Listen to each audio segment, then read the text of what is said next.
price pressure. Thank you, Congressman. All right, let's move on to our next person, Richard White. Richard, go ahead and start your question. Won't this healthcare option, public option, cause a lot of employers to drop their private insurance in favor of that and leave people with only the choices that the public option offers?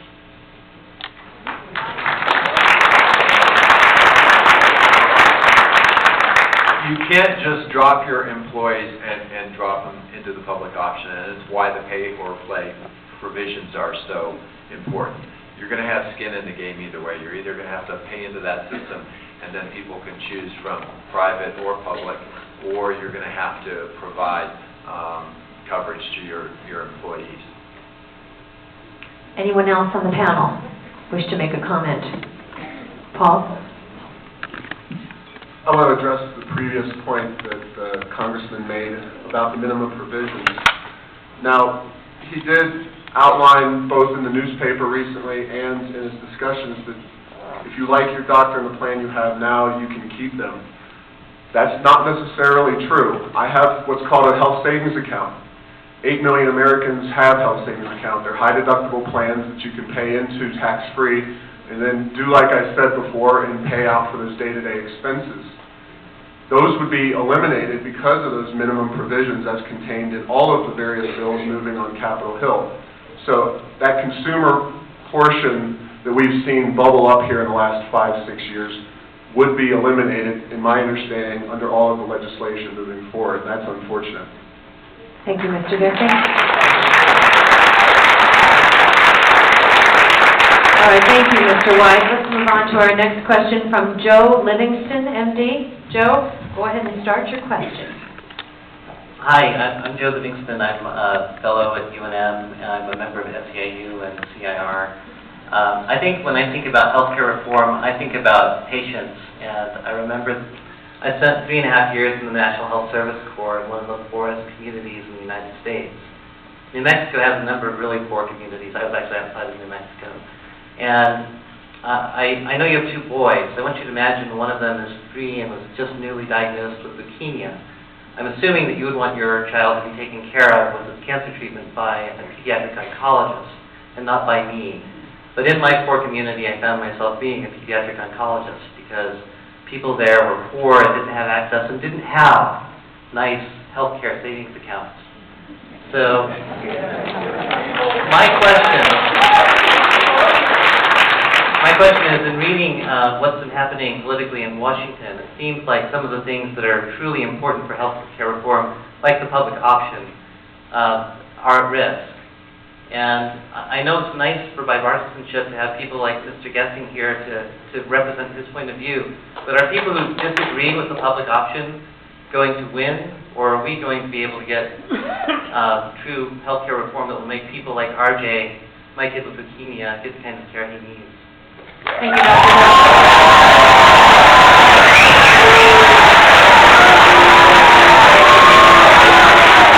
All right, if we could let the panelists answer.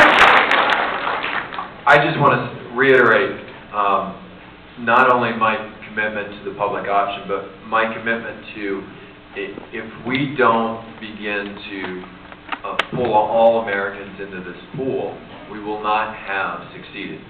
And if we don't get everything in a bill that's necessary to fix the healthcare system, we're not going to quit working on healthcare.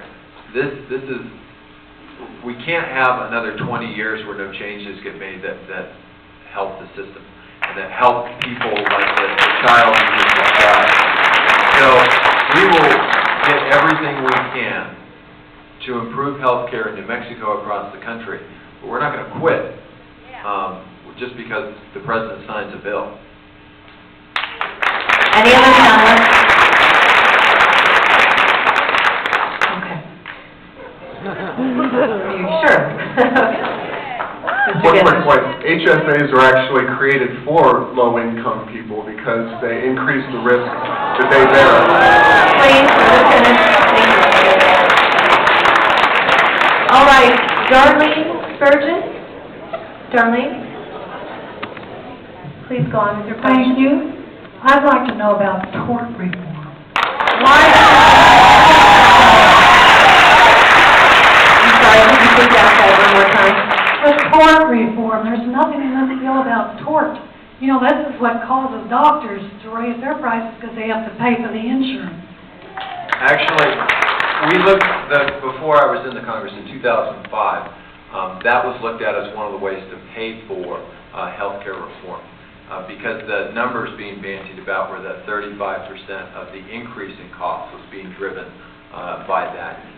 The nonpartisan CBO, and you can remember the Republicans were actually in charge at the time, came back and said, we think it's about 1%, and that there isn't a model where you actually get the savings and you know that they're coming out the other end. And the example I would give you is Texas has probably been as aggressive as anyone on that issue, and yet they still have some of the fastest growing, out of control costs for healthcare. And if you look at the article that compared McAllen, Texas with El Paso, Texas, you will begin to get to the heart of what is really driving up our healthcare costs. Any other panelists? Discussion. All right. Yes, Dr. Behill. I just wanted to speak about tort reform. Regardless of the cost or the possible cost savings, my concern as a practicing physician in terms of tort reform, all you have to do is listen to the radio, watch TV, read the newspaper. There are literally hundreds of ads from attorneys advertising for physicians or advertising, has your doctor prescribed you Levaquin, has your doctor given you this? I'm really concerned about the quality of care. We're going to have physicians that are not going to prescribe or either medication or treatments because daily we're being deluged with these attorneys in the media that are really effectively affecting the way we practice. Thank you, Dr. Behill. All right. We are about a little more than halfway through the program, so I'm going to pick 5 more names at random and ask you to please come to the microphone nearest